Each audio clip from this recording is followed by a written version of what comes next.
Baik, Assalamualaikum. Salam sejahtera, salam GBN, salam Malaysia dan salam kuasa ketiga.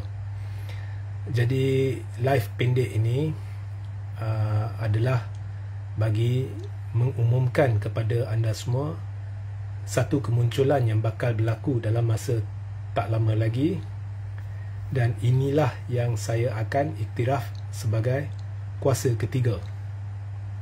Okey. Sebelum itu, saya sarankan anda semua ke YouTube Reggae JC Ritaudin dan tonton live saya sebentar tadi bersama dengan tetamu undangan saya, iaitu saudara Tian Chua. Ya, jadi anda boleh menontonnya. Anda pergi ke YouTube Reggae JC Ritaudin dan anda pergi ke kolom live dan lihat video tersebut.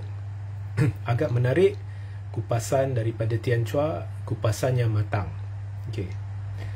Jadi berbalik kepada kuasa ketiga. Jadi selama ni saya menganggap diri saya membawa suara ketiga, iaitu bukannya suara dari pihak yang duduk dalam kerajaan maupun pembangkang, tetapi membawa suara yang tidak dibawa oleh kedua-dua pihak ini, yang itulah suara ketiga atau kuasa ketiga. Tetapi sekarang dalam lanskap politik kita sudah ada puak pembangkang dan puak kerajaan yang jelas, iaitu kerajaan terdiri daripada gandingan Barisan Nasional dan Pakatan Harapan, atau lebih tepat lagi gandingan Zahid, Anwar dan DAP, sebab majoriti dalam Barisan Nasional tidak ingin bersama dalam Pakatan Harapan, dan itu adalah kuasa pertama. Kuasa kedua yang duduk dalam pembangkang ialah Perikatan Nasional. Okey. Jadi akan muncul kuasa ketiga.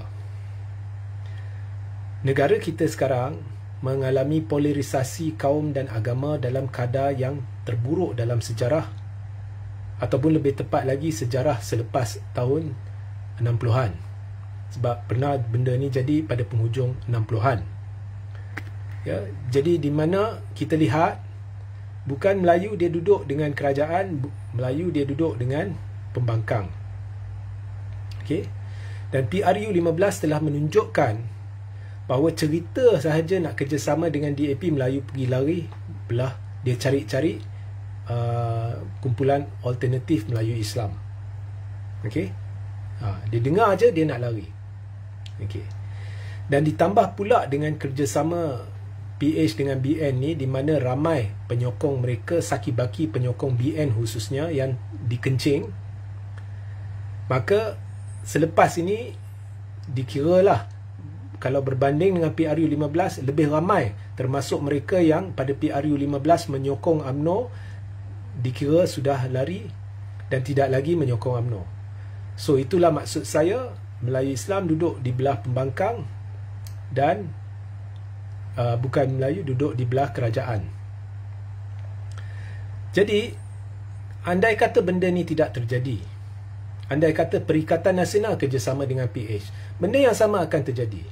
Sekiranya untuk tujuan perbincangan, andai kata Perikatan Nasional yang bekerjasama dengan PH dan Barisan Nasional duduk pembangkang, semua Melayu Islam akan lari pergi ke Barisan Nasional. Okay. Tetapi sudah terlambat, sebab Barisan Nasional memang ada khususnya Zaid ada perjanjian dengan Anwar. Dia ada subahat dengan Anwar dari dulu lagi. Dia kencing semua. At last mereka bentuk kerjasama, Melayu Islam semua lari. Yang dapat manfaat ialah bersatu dengan PAS atau Perikatan Nasional. Sebab itu Perikatan Nasional tidak ingin terlibat dalam kerajaan, kerana tahu, okey, sekiranya terlibat dalam kerajaan, ianya tidak akan menepati mandat penyokong mereka atau mandat majoriti Melayu Islam di negara ini. Dan memandangkan Melayu Islam adalah majoriti di negara ini, maka adalah satu kebodohan jika mereka tidak menghormati mandat mereka. So, Perikatan Nasional tidak terlibat. Apa sekalipun sekarang berlaku PRU 15 melibatkan polarisasi yang terburuk dalam sejarah. Jadi anda lihat macam mana pun BN kerjasama dengan PH tetap polarisasi, atau Perikatan kerjasama dengan PH tetap polarisasi. Perikatan kerjasama dengan BN dulu dah gagal, tak boleh. Jadi tidak ada solusi berdasarkan gabungan-gabungan yang ada ataupun gandingan gabungan-gabungan yang ada yang boleh memulihkan keadaan atau mengubati sosiopolitik negara. Cuma satu, dan bila sosiopolitik negara tidak stabil, sosioekonomi negara juga tidak stabil. Jadi di sinilah akan berlaku kemunculan kuasa ketiga. Dan kuasa ketiga ni saya kira akan melibatkan juga pembangkang ni dan pihak-pihak lain. Dan inilah yang akhirnya akan menjadi satu gandingan yang mungkin mengubati sosiopolitik negara. Dan seperti biasa, salah satu tokoh penting dalam menjayakan kuasa ketiga ini adalah individu yang perjuangan dia, prinsip perjuangannya saya dukung, tak lain tak bukan Tun Dr. Mahathir Mohamad. Dan gandingan ini memerlukan kerjasama semua pihak, termasuk juga pihak-pihak seperti Muafakat Nasional, pihak seperti Perikatan Nasional, pihak seperti kumpulan yang diterajui oleh Tun Mahathir dan sebagainya. Kerana inilah yang akan mengubati negara. Sekali dah muncul kuasa ketiga ini, maka jika andai kata berlaku pilihan raya, semua yang lain boleh duduk tepi. Dan ini tidak boleh dielakkan, dan memandangkan Melayu Islam kini duduk dalam pembangkang, maka sokongan mereka sudah 100% pasti. Tidak ada apa-apa yang boleh dibuat oleh pihak yang duduk dalam kerajaan untuk ganggu-gugat kemunculan kuasa ketiga ini. Sekalipun nak timbulkan isu kononnya, benda baru dalam siasatan, sudah ada ura-ura ada penyelewengan dana ini, dana itu, Perikatan Nasional akan ini, akan itu semua tak penting. Apa terjadi pun tak penting. Yang pentingnya sekarang ni orang tak lihat semua tu. Orang dah muak dengan gandingan-gandingan yang ada, khususnya gandingan kerajaan ni, dan semua akan lari, khususnya Melayu Islam yang merupakan majoriti dan duduk dengan kuasa ketiga. Dan apabila kuasa ketiga ni muncul, parti-parti bukan Melayu Islam dari Malaysia Timur, iaitu Sabah dan Sarawak, akan lihat bahawa kuasa ni akan menang kalau pilihan raya, dan lambat laun mereka akan terlibat sama. Jadi akan juga berlaku gandingan dengan puak bukan Islam, tetapi bukan dari Semenanjung, saya jangka lebih dari Sabah dan Sarawak. Akhirnya lah, kerana mereka akan lihat kuasa ni terlalu besar.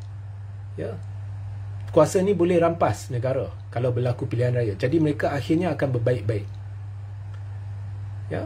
Jadi di Semenanjung yang akan tinggal adalah parti-parti bukan Melayu seperti MCA, DAP, MIC, semua dia akan duduk satu belah, dia akan duduk terpinggir, termasuk PH. Dan Melayu Islam di Semenanjung semuanya akan bersama kuasa ketiga. Di Sabah dan Sarawak mungkin ada penglibatan parti-parti yang bukan Melayu Islam yang akhirnya akan bekerjasama dengan kuasa ketiga. Benda ini akan berlaku dan akan berjaya. Dan inilah yang negara perlukan untuk mengubati situasi sosiopolitik. Kerana berdasarkan gandingan-gandingan yang ada, kita lihat perpaduan tidak dapat dicapai.